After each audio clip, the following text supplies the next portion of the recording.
ತಮಿಳುನಾಡಲ್ಲಿ ಅಮಿತ್ ಶಾ ಲೆಕ್ಕ ಉಲ್ಟಾ. ದಳಪತಿ ಜೊತೆಗೆ ಬಿಜೆಪಿ ಮೈತ್ರಿ.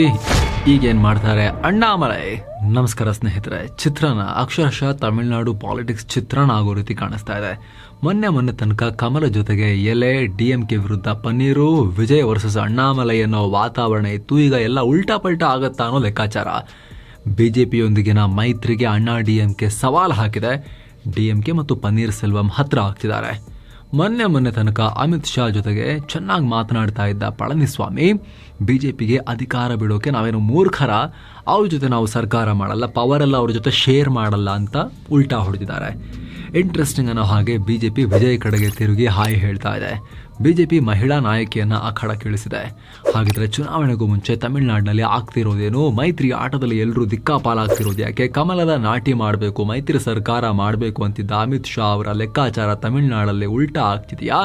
ಮೈತ್ರಿಗೋಸ್ಕರ ರಾಜ್ಯಾಧ್ಯಕ್ಷ ಹುದ್ದೆಯನ್ನ ತೊರೆದ ಅಣ್ಣಾಮಲೈ ಕತೆ ಮುಂದೇನು? ರಾಷ್ಟ್ರಮಟ್ಟದಲ್ಲಿ ಜವಾಬ್ದಾರಿ ಅಂತ ಇನ್ನೂ ಕೊಟ್ಟಿಲ್ವಲ್ಲ, ಮುಂದೇನಾಗುತ್ತೆ ಎಲ್ಲವನ್ನ ನೋಡ್ತಾ ಹೋಗೋಣ. ಕಡೆ ತನಕ ಮಿಸ್ ಮಾಡಿದೆ ನೋಡಿ. ಜೊತೆಗೆ ವಿಜಯ್ ಮತ್ತು ಬಿಜೆಪಿ ಒಂದಾಗೋದು ಸಾಧ್ಯನಾ? ಒಂದಾದರೆ ಏನಾಗುತ್ತೆ ಅನ್ನೋದನ್ನ ಕೂಡ ನಾವು ನೋಡ್ತಾ ಹೋಗೋಣ ಸ್ನೇಹಿತರೆ. ಕಡೆ ತನಕ ನೋಡಿ. ವಿಜಯ್ ಮೈತ್ರಿಗೆ ಬಿಜೆಪಿ ಪ್ರಯತ್ನ, ದಳಪತಿಗೆ ಸಹೋದರಿಯ ಕರೆ. ಸ್ನೇಹಿತರೆ, ತಮಿಳುನಾಡಿನೀಗ ಎಲ್ಲರ ಕುತೂಹಲ ಕೆರಳಿಸ್ತಿರೋದು ಬಿಜೆಪಿ ಮತ್ತು ವಿಜಯ್. ಅದೇ ರೋಲ್ಸ್ ರಾಯ್ ಗೋಸ್ಟ್ ಕಾರ್ ಕೋಟ್ಯಾಂತರ ರೂಪಾಯಿ ಬೆಲೆ ಬಾಳೋದು ಫಾರಿನ್ನಿಂದ ತರಿಸಿ, ಇಷ್ಟೊಂದು ಟ್ಯಾಕ್ಸಾ, ನನಗೆ ಟ್ಯಾಕ್ಸ್ ವಿನಾಯಿತಿ ಕೊಡಿ ಅಂತ ಹೇಳಿ ಕೋರ್ಟಿಂದ ಚೀಮಾರಿ ಹಾಕಿಸ್ಕೊಂಡು ಆಮೇಲೆ ಕಟ್ಟಿದ್ರಲ್ಲ, ಅದೇ ವಿಜಯ್ ಅವರು. ಇಂತಹ ವಿಜಯ್ ಪಕ್ಷದ ನಡುವೆ ಒಂದಷ್ಟು ಹಾಯ್ ಬಾಯಿ ನಡೀತಾ ಇದೆ. ಬಿಜೆಪಿ ಮತ್ತು ದಳಪತಿ ಅಂತ ನಾವು ಕನ್ನಡದಲ್ಲಿ ಕರಿತೀವಿ, ತಳಬದಿ ಅಂತೆಲ್ಲ ಕರೀತಾರಲ್ಲ, ಆ ಥರ ವಿಜಯ್ ಅವರು. ನಿಮ್ಗೆ ಗೊತ್ತಿರೋ ಹಾಗೆ ತಮಿಳುನಾಡಲ್ಲಿ ಈಗ ಬಿಜೆಪಿ ಮತ್ತು ಅಣ್ಣಾ ಡಿಎಂಕೆ ನಡುವೆ ಮೈತ್ರಿ ಇದೆ, ಈಗಲೂ ಇದೆ. ಆದರೆ ಅದು ಏನಾಗಿದೆ ಅಂತ ನಿಮ್ಗೆ ಆಮೇಲೆ ಹೇಳ್ತೀವಿ. ಇತ್ತೀಚೆಗೆ ಅಣ್ಣಾ ಡಿಎಂಕೆ ಮತ್ತು ಬಿಜೆಪಿ ನಡುವೆ ಮುಸುಕಿನ ಗುದ್ದಾಟ ನಡೀತಾ ಇತ್ತು. ಇದರ ನಡುವೆನೇ ಇದ್ದಕ್ಕಿದ್ದಂತೆ ಬಿಜೆಪಿ ಉಪಾಧ್ಯಕ್ಷ ಖುಷ್ಬು ವಿಜಯ್ ಅವರಿಗೆ ಹಾಯ್ ಮಾಡಿದ್ದಾರೆ, ಮೈತ್ರಿ ಆಫರ್ ಮಾಡಿದ್ದಾರೆ ವಿಜಯ್ ಅವರಿಗೆ. ನಾನು ವಿಜಯ್ ಇಬ್ಬರು ಅಕ್ಕ ತಮ್ಮಂತರ, ನಾನು ಯಾವಾಗಲೂ ಆತನನ್ನು ತಮ್ಮ ಅಂತ ನೋಡ್ಕೊಂಡಿದ್ದೀನಿ. ನಮ್ಮೆಲ್ಲರ ಆಸೆ ಒಂದೇ, ಅದು ಡಿಎಂಕೆಯನ್ನು ಸೋಲಿಸಬೇಕು. ಹೀಗಿರುವಾಗ ನಾವ್ಯಾಕೆ ಜೊತೆಯಾಗಬಾರ್ದು? ಇದು ವಿಜಯ್ಗೆ ನಾವು ಕೊಡ್ತಿರೋ ನೇರ ಸಂದೇಶ ಅಂತ ಹೇಳಿದ್ದಾರೆ. ಅಷ್ಟೇ ಅಲ್ಲ, ಡಿಎಂಕೆಯ ತಪ್ಪು ವೈಫಲ್ಯ ಎಲ್ಲ ನಿಮಗೆ ಗೊತ್ತು. ವಿಜಯ್ ಡಿಎಂಕೆ ವಿರುದ್ಧ ತೀವ್ರ ವಾಗ್ದಾಳಿ ಮಾಡ್ತಾರೆ, ಅವರನ್ನು ಟೀಕಿಸ್ತಾರೆ. ಬುದ್ಧಿವಂತರಾಗಿ ನಮ್ಮ ಜೊತೆಗೆ ವಿಜಯ್ ಕೈ ಜೋಡಿಸಿ, ಅಣ್ಣಾ ಡಿಎಂಕೆ ನಾವು ವಿಜಯ್ ಎಲ್ಲ ಒಟ್ಟಾದರೆ ಡಿಎಂಕೆನ ಸೋಲಿಸಬಹುದು ಅಂತ ಓಪನ್ ಆಫರ್ ಇಟ್ಟಿದ್ದಾರೆ. ಈ ಮೂಲಕ ಅಣ್ಣಾ ಡಿಎಂಕೆ ಏನಾದರೂ ಕೂಡ ಕೈ ಬಿಟ್ಟರೆ, ಕಮಲವನ್ನು ಬಿಸಾಕಿದ್ರೆ ವಿಜಯ್ ಜೊತೆಗೆ ಸೇರ್ಕೊಳ್ಳೋಕೆ ಬಿಜೆಪಿ ಸ್ಕೀಮ್ ಹಾಕ್ತಿರೋದು ಸ್ಪಷ್ಟವಾಗಿ ಕಾಣಿಸ್ತಾ ಇದೆ. ಸ್ನೇಹಿತರೆ, ಈ ಹೇಳಿಕೆ ಬರೋಕ್ಕೂ ಕೆಲ ದಿನಗಳ ಮುನ್ನವಷ್ಟೇ ಅಣ್ಣಾ ಡಿಎಂಕೆ ನಾಯಕರು ಬಿಜೆಪಿ ಮೈತ್ರಿ ವಿರುದ್ಧವೇ ಮಾತನಾಡಿದ್ರು. ಕಾರ್ಯಕ್ರಮವೊಂದರಲ್ಲಿ ಮಾತನಾಡಿದ ಎಐಎಡಿಎಂಕೆನ ಪಳನಿಸ್ವಾಮಿ, ಎಲ್ಲರೂ ನಮ್ಮನ್ನ ಬಿಜೆಪಿ ಜೊತೆಗೆ ಸರ್ಕಾರ ಮಾಡ್ತಾರೆ, ಪವರ್ ಶೇರ್ ಮಾಡ್ತಾರೆ ಅಂತ ಹೇಳ್ತಾರೆ. ಡಿಎಂಕೆ ಪದೇ ಬಿಜೆಪಿಯೊಂದಿಗೆ ಸೇರಿ ಸರ್ಕಾರ ಮಾಡ್ತಾರೆ ಎಐಎಡಿಎಂಕೆನವರು ಅಂತ ಹೇಳ್ತಾರೆ. ಆದರೆ ಅಧಿಕಾರವನ್ನು ಅವರೊಟ್ಟಿಗೆ ಹಂಚ್ಕೊಳ್ಳೋಕೆ ನಾವೇನು ಮೂರ್ಖರ ಅಂತ ಪ್ರಶ್ನೆ ಮಾಡಿದ್ದಾರೆ. ಇದು ತಮಿಳುನಾಡು ಬಿಜೆಪಿಯಲ್ಲಿ ಹೊಸ ಚರ್ಚೆಗೆ ಕಾರಣ ಆಗಿತ್ತು. ಯಾಕಂದರೆ ಮೊನ್ನೆ ತನಕ ಬಿಜೆಪಿ ಅಣ್ಣಾ ಡಿಎಂಕೆ ಕೇಳಿದ್ದೆಲ್ಲ ಮಾಡಿತ್ತು. ಪಳನಿಸ್ವಾಮಿಗೂ ಅಣ್ಣಾಮಲೈಗೂ ಸರಿ ಹೊಂದಲ್ಲ ಅಂಥೇಳಿ ಅಣ್ಣಾಮಲೈರನ್ನೇ ರಾಜ್ಯಾಧ್ಯಕ್ಷ ಸ್ಥಾನದಿಂದ ತಮಿಳುನಾಡಿನಿಂದ ಸ್ವಲ್ಪ ದೂರಕ್ಕೆ ಸರಿಸಿತ್ತು. ಅವರಿಗೆ ನ್ಯಾಷನಲ್ ರೋಲ್ ಅಂತ ಹೇಳಿ ಇದುವರೆಗೂ ಏನೂ ಕ್ಲಾರಿಟಿ ಇಲ್ಲ, ಏನು ಕೊಡ್ತಾರೆ ಅವರಿಗೆ ಅಂಥೇಳಿ.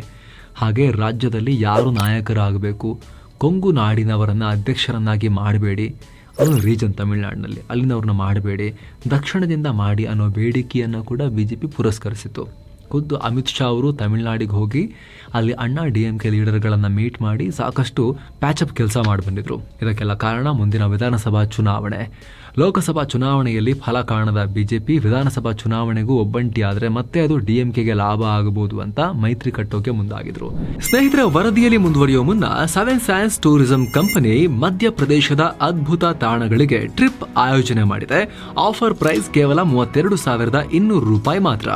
ಉಜ್ಜೈನ್, ಮಹಾಕಾಳೇಶ್ವರ, ಓಂಕಾರೇಶ್ವರ, ಮಾಮಲೇಶ್ವರ ಜ್ಯೋತಿರ್ಲಿಂಗ, ಮಹೇಶ್ವರ, ಮಾಂಡು ಹಾಗೂ ಭಾರತದ ಅತ್ಯಂತ ಸ್ವಚ್ಛ ನಗರಿ ಅಂತ ಕರೆಸ್ಕೊಂಡಿರೋ ಇಂದೋರ್ಗೆ ಹೋಗೋದಿರುತ್ತೆ. 3 ನೈಟ್ 4 ಡೇಸ್ ಟ್ರಿಪ್ ಇದು. ಈ ಪ್ಯಾಕೇಜ್ ಅಲ್ಲಿ ಫ್ಲೈಟ್ ಟಿಕೆಟ್ಸ್, 3 ಸ್ಟಾರ್ ಹೋಟೆಲ್ ನಲ್ಲಿ ಸ್ಟೇ, ಆಲ್ ಮೀಲ್ಸ್, ವಿಐಪಿ ದರ್ಶನ ಟಿಕೆಟ್ಸ್, ಎಸಿ ಟ್ರಾನ್ಸ್ಪೋರ್ಟ್ ವ್ಯವಸ್ಥೆ, auto charges, 24/7 Kannada tour manager ಸೌಲಭ್ಯ, ಹಿರಿಯ ನಾಗರಿಕರಿಗೆ ವಿಶೇಷ ಕೇರ್ ಎಲ್ಲ ಇರುತ್ತೆ. ಹೊರಡೋ ದಿನ 22 ಆಗಸ್ಟ್ 2025. ಕೆಲವೇ ಸೀಟುಗಳು ಲಭ್ಯ ಇದೆ. ಆಸಕ್ತರು ಈ ನಂಬರ್ಗೆ ಕಾಲ್ ಮಾಡಿ ನಿಮ್ಮ ಸೀಟನ್ನ ಕೂಡ ಬುಕ್ ಮಾಡಿ. ಬನ್ನಿ ಈಗ ವರದಿಯಲ್ಲಿ ಮುಂದುವರಿಯೋಣ. ಆದರೆ ಈಗ ಅದಕ್ಕೆ ಅಣ್ಣಾ ಡಿಎಂಕೆನೆ ನೀರು ಹಾಕ್ತಾ ಇದೆ ಆ ಪ್ರಯತ್ನದ ಮೇಲೆ. ಬಿಜೆಪಿ ಜೊತೆಗೆ ಸಾಲಿಡ್ ಆಗಿ ಕಾಣಿಸ್ಕೊಂಡ್ರೆ ದ್ರಾವಿಡ ಮತಗಳೇನಾದ್ರೂ ಕೈ ತಪ್ಪುತ್ತಾ? ಯಾಕಂದ್ರೆ ಅಗ್ರೆಸಿವ್ ದ್ರಾವಿಡ ಪಾಲಿಟಿಕ್ಸ್ ಮಾಡ್ತಾ ಇದೆ ಡಿಎಂಕೆ ಮತ್ತು ಸ್ಟಾಲಿನ್ ಅವರು, ಅವ್ರ ಪಾರ್ಟಿ ಮಾಡ್ತಾ ಇದೆ.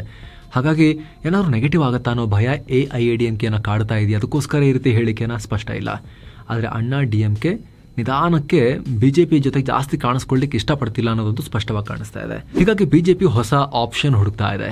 ಸದ್ಯಕ್ಕೆ ಬಿಜೆಪಿ ಇರೋ ಪರಿಸ್ಥಿತಿಯಲ್ಲಿ ತಮಿಳುನಾಡಿನಲ್ಲಿ ಮೈತ್ರಿ ಅವಶ್ಯಕತೆ ತುಂಬಾ ಇದೆ. ಹೀಗಾಗಿ ಹೊಸ ಶಕ್ತಿ ವಿಜಯ್ಗೆ ಹಾಯ್ ಹೇಳಿದ್ದಾರೆ. ಹಾಗಿದ್ರೆ ವಿಜಯ್ ಮತ್ತು ಬಿಜೆಪಿ ಒಂದಾಗೋದು ಸಾಧ್ಯನಾ? ಸ್ನೇಹಿತರೆ, ವಿಜಯ್ ಪಾಲಿಟಿಕ್ಸ್ ನೋಡ್ತಾ ಇದ್ರೆ ಇಲ್ಲಿ ಯಾವುದನ್ನು ಅಲ್ಲಗಳೆಯೋಕ್ಕಾಗಲ್ಲ. ಯಾಕಂದ್ರೆ ವಿಜಯ್ ಮಾಡ್ತಿರೋ ಪಾಲಿಟಿಕ್ಸ್ ಅಲ್ಲಿ 2 ಫ್ಲೇವರ್ ಇದೆ. ಯಾಕಂದ್ರೆ ಕೆಲವೊಂದಷ್ಟು ಸಿದ್ಧಾಂತಗಳನ್ನ ಬಿಜೆಪಿಗೆ ಹೋಲಿಕೆ ಆಗೋದನ್ನು ಮಾತನಾಡ್ತಾರೆ, ಕೆಲವೊಂದನ್ನ DMKಗೆ ಹೋಲಿಕೆ ಆಗೋದನ್ನು ಮಾತನಾಡ್ತಾರೆ. ಮೊದಲಿಗೆ ವಿಜಯ್ ದ್ರಾವಿಡ ರಾಜಕಾರಣವನ್ನೇ ಮಾತನಾಡ್ತಿದ್ದಾರೆ. ತಮಿಳು ಮತ್ತು ಇಂಗ್ಲಿಷ್ ಮಾತ್ರ ಆಡಳಿತ ಭಾಷೆ ಆಗಿರಬೇಕು ಅಂತ ಹೇಳ್ತಿದ್ದಾರೆ. DMK ರೀತಿ ರಾಜ್ಯಪಾಲರ ವಿರುದ್ಧ ಇವರು ಪ್ರತಿಭಟನೆ ಮಾಡಿದ್ದಾರೆ. ಬಿಜೆಪಿ ಸರ್ಕಾರದ ವಿರುದ್ಧ ಬಿಜೆಪಿಯ ಹಿಂದುತ್ವವನ್ನ ಪ್ರಶ್ನೆ ಮಾಡ್ತಿದ್ದಾರೆ. ಸೇಮ್ ಟೈಮ್ ನಾಸ್ತಿಕವಾದವನ್ನ DMKನ ನಾಸ್ತಿಕ ಹಾಗೂ ಸನಾತನ ವಿರೋಧಿ ಮೈಂಡ್ಸೆಟ್ ಏನಿದೆ ಅದನ್ನ ಕೂಡ ಇವರು ವಿರೋಧಿಸ್ತಿದ್ದಾರೆ. ವಿಜಯ್, ನಾವು ದ್ರಾವಿಡತ್ವ ನಂಬೋಣ, ಪೆರಿಯಾರ್ ಇರಲಿ, ಆದರೆ ನಾಸ್ತಿಕತೆ ಬೇಡ, ದೇವರನ್ನ ದ್ವೇಷ ಮಾಡೋದು ಬೇಡ, ಅವರೆಲ್ಲ ನಮ್ಮ ಸಂಸ್ಕೃತಿ ಅಂತ ಹೇಳ್ತಿದ್ದಾರೆ. ಜೊತೆಗೆ ಬಿಜೆಪಿ ರೀತಿಯಲ್ಲೇ ಕುಟುಂಬ ರಾಜಕಾರಣದ ವಿರುದ್ಧವೂ ಪದೇ ಪದೇ ಮಾತನಾಡ್ತಿದ್ದಾರೆ. ಹೀಗಾಗಿ ವಿಜಯ್ ಸೈದ್ಧಾಂತಿಕವಾಗಿ ಈ ಪಾಯಿಂಟ್ ಅಲ್ಲಿ ಯಾವುದನ್ನ ಇಟ್ಕೊಂಡು ಬೇಕಾದ್ರೆ ಯಾವ ಕಡೆಗೂ ಹೋಗಬಹುದು, ಆ ರೀತಿ ಕೀಗಳನ್ನ ಮಾಡಿಟ್ಕೊಂಡಿದ್ದಾರೆ. ಬಿಜೆಪಿ ಒಟ್ಟಿಗೆ ಹೋದ್ರೆ ಯಾವ ಕೀ ತೋರಿಸ್ಬೇಕು, DMK ಒಟ್ಟಿಗೆ ಹೋದ್ರೆ, ಯಾವುದೇ ದ್ರಾವಿಡ ಪಕ್ಷದ ಒಟ್ಟಿಗೆ ಹೋದ್ರೆ ಯಾವ ಕೀ ತೋರಿಸ್ಬೇಕು, ಬೆಂಬಲಿಗರಿಗೆ ರೆಡಿ ಮಾಡಿ ಇಟ್ಕೊಂಡಿದ್ದಾರೆ ವಿಜಯ್. ಜೊತೆಗೆ ಆರಂಭದಲ್ಲಿ ಪಕ್ಷ ಕಟ್ಟದಾಗಲೂ ಕೂಡ ಯಾರೊಂದಿಗೆ ಬೇಕಾದರೂ ಮೈತ್ರಿಗೆ ಸಿದ್ಧ ಅಂತಾನೂ ಹೇಳಿದ್ರು. ಆದರೆ ಕೆಲ ದಿನಗಳ ಹಿಂದೆ ಬಿಜೆಪಿ ಕೂಡ ನಮ್ಮ ಎದುರಾಳಿ ಅಂತ ವಿಜಯ್ ಹೇಳಿದ್ದಾರೆ. ಜೊತೆಗೆ ಯಾರೊಟ್ಟಿಗೂ ಮೈತ್ರಿ ಮಾಡಿಕೊಳ್ಳಲ್ಲ ಅಂತಾನೂ ಉಲ್ಟಾ ಹೊಡೆದಿದ್ದಾರೆ. ಆದರೆ ಸನ್ನಿವೇಶ ಬಂತು ಅಂದ್ರೆ ಮೈತ್ರಿ ಆಗಬಹುದು, ಹೇಳಕ್ಕಾಗಲ್ಲ. ಕೇಜ್ರಿವಾಲ್ರಂತಹ ವ್ಯಕ್ತಿನೇ ಕಾಂಗ್ರೆಸ್ ವಿರುದ್ಧ ಹೋರಾಡಿ ಮಾತ್ರ ಅವರೊಟ್ಟಿಗೆ ಸೇರ್ಕೊಂಡೇ ಮೈತ್ರಿ ಸರ್ಕಾರ ಮಾಡಿದ್ದನ್ನ, ಅದಾದ್ಮೇಲೆ ಮೊನ್ನೆ INDA ಕೂಟದಲ್ಲಿ ಭಾಗಿಯಾಗಿದ್ದನ್ನ ದೇಶ ನೋಡಿದೆ. ಆದ್ರೆ ಒಂದು ವೇಳೆ ಆಗಿ ವಿಚಿತ್ರ ಕಾಂಬಿನೇಷನ್ ಆಗಿ ಬಿಜೆಪಿ ವಿಜಯರ ರೋಲ್ಸ್ ರಾಯ್ ಗೋಸ್ಟ್ ಕಾರಲ್ಲಿ ಕೂತ್ಕೊಂಡು ಒಟ್ಟಿಗೆ ಸವಾರಿ ಮಾಡಿಬಿಟ್ರೆ ಆವಾಗ DMKಗೆ ತಲೆನೋವಂತೂ ಬಂದೇ ಬರುತ್ತೆ. ಯಾಕಂದ್ರೆ ಬಿಜೆಪಿ ಈಗ ಆಲ್ರೆಡಿ ಎಮರ್ಜಿಂಗ್ ಪವರ್ ಆಗಿದೆ. ತಮಿಳುನಾಡಿನಲ್ಲಿ ಸೀಟ್ ಬಂದಿಲ್ಲ ಅಂದ್ರೂ ವೋಟಿಂಗ್ ಪರ್ಸೆಂಟೇಜ್ ಅವ್ರದ್ದು ಇನ್ಕ್ರೀಸ್ ಆಗ್ತಾನೆ ಹೋಗ್ತಿದೆ. ಅಣ್ಣಾಮಲೈ ಬಂದಮೇಲೆ ಇನ್ನೂ ಇನ್ಕ್ರೀಸ್ ಆಗಿದೆ. ಅವರಿಗೆ ಮತ್ತೊಂದು ಶಕ್ತಿಯ ನೆರಳಬೇಕು. ಸ್ಟಾಲಿನ್ ನಂತರ ವಿಜಯೇ second most preferred CM choice ಅಂತ ತಮಿಳುನಾಡು ಜನ ಹೇಳ್ತಿದ್ದಾರೆ ಅಂತ ಸರ್ವೆಗಳು ಹೇಳ್ತಿವೆ.